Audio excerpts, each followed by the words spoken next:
తెలంగాణ ఆర్థిక పరిస్థితులపై కాంగ్రెస్ ప్రభుత్వం శ్వేతపత్రం రిలీజ్ చేసింది.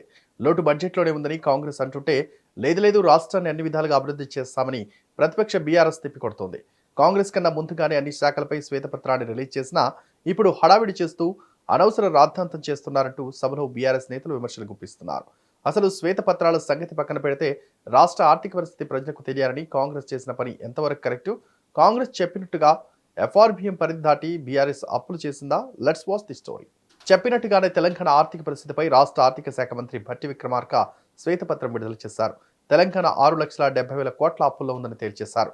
తెలంగాణ రాష్ట్రం ఇచ్చే నాటికి 16,000 కోట్ల మిగులు బడ్జెట్ ఉందని, అది ప్రస్తుతం 6,70,000 కోట్లకు చేరుకుందని విక్రమార్క ప్రకటించారు. అంతేకాదు ప్రభుత్వ ఆర్థిక పరిస్థితి ఏమంతా బాగోలేదని, కాయకల్ప చికిత్స చేస్తే తప్ప ఇది గాడిలో పడదని ఆయన వివరించారు. అయితే భట్టి విక్రమార్క వ్యాఖ్యల నేపథ్యంలో భారత రాష్ట్ర సమితి నాయకులు తీవ్రంగా స్పందించారు. 6 గ్యారంటీలు అమలు చేస్తామని అధికారంలోకి వచ్చి ఇప్పుడు ఆర్థిక పరిస్థితి బాగోలేదని, దానిని బూచిగా చూపి కాంగ్రెస్ ప్రభుత్వం తప్పించుకోవాలని చూస్తుందని వారు ఆరోపిస్తున్నారు. అంతేకాదు అధికారులతో కలిసి అంకెల గారడీకి పాల్పడ్డారని విమర్శిస్తున్నారు. అటు కాంగ్రెస్ పార్టీ నాయకులు కూడా ఈ శ్వేతపత్రం తాము రూపొందించలేదని, అధికారులు చెప్పిన వివరాలను శాసనసభ వేదిక ప్రజల ముందుకు ఉంచుతామని ప్రకటించారు. ఈ నేపథ్యంలో ఇరుపక్షాలు పరస్పర విమర్శలు చేసుకుంటున్నాయి. సామాజిక మాధ్యమాల వేదికగా దుమ్మెత్తి పోసుకుంటున్నాయి. వాస్తవానికి రాష్ట్ర ఆర్థిక పరిస్థితిపై అధికారులు శ్వేతపత్రం రూపొందిస్తారు. అయితే అంతకంటే ముందే అధికారంలో ఉన్న నాయకులు రూపొందించిన విధానాలను అధికారులు అమలు చేస్తారు. అయితే ఓటు బ్యాంక్ రాజకీయాల ఆధారంగానే నాయకులు పథకాలు రూపొందించడం వల్ల అది అంతిమంగా రాష్ట్ర ఆర్థిక పరిస్థితిపై తీవ్ర ప్రభావం చూపిస్తోంది. అయితే ఇందులో అధికారులను బాధ్యులు చేయడం ఎంతవరకు సరైందనే ప్రశ్న ఉత్పన్నమవుతోంది. అధికారంలో ఉన్న నాయకులు చెప్పిన మాటలనే అధికారులు పాటిస్తారు. ఒకవేళ ఎదురు తిరిగితే వారిని బదిలీ చేస్తారు. ఇలాంటి సంఘటనలు రాష్ట్రంలోనే కాదు ప్రత్యేక తెలంగాణలోనూ చోటు చేసుకున్నాయి.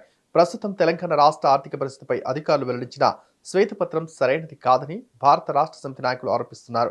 ప్రభుత్వం చెబుతున్న అప్పుల్లో లక్షల కోట్ల తేడా ఉందని వారు చెబుతున్నారు. అలాంటప్పుడు ఆ లక్షల కోట్లు ఎక్కడికి వెళ్లాయనే ప్రశ్న ఇప్పుడు ఉత్పన్నమవుతోంది.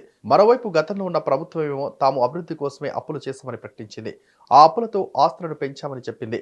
అయితే అసెంబ్లీ సాక్షిగా లక్షల కోట్లలో తేడా కనిపిస్తుండటంతో ఇందులో ఎవరిది తప్పు, ఎవరిది ఒప్పు అనేది అంతుపట్టకుండా ఉంది. అయితే అధికారంలో ఉన్నప్పుడు పాలకులు తమకు అనుకూలమైన అధికారులను నియమించుకుంటారు. అలాంటప్పుడు ప్రభుత్వ సొమ్ము పక్కదారి పట్టడానికి అవకాశాలు లేకపోలేదు. అయితే గతంలో అధికారంలో ఉన్న భారత రాష్ట్ర సమితి ఇలానే తనకు అనుకూలమైన అధికారులను నియమించుకొని అడ్డగోలుగా అప్పులు చేసిందని ప్రస్తుత కాంగ్రెస్ పార్టీ ఆరోపిస్తోంది. ఇక అయితే సమయంలో లక్షల కోట్ల రూపాయలకు లెక్కలు తారుమారు చేసే సత్తా అధికారులకు ఉంటుందనే ప్రశ్న ఉత్పన్నమవుతోంది. అయితే గతంలో ప్రభుత్వం చెప్పిన బడ్జెట్ లెక్కలనే ఇందుకు ప్రతిపాదికగా తీసుకున్నామని ప్రస్తుత ప్రభుత్వం చెబుతోంది. బడ్జెట్ అంచనాలను పెంచడం, లేని రాబడులను వస్తాయని చెప్పడం, అన్ని పథకాల్లో కోతలు విధించడం గత ప్రభుత్వంలో పరిపాటిగా మారిందని ప్రస్తుత ప్రభుత్వ పెద్దలు ఆరోపిస్తున్నారు.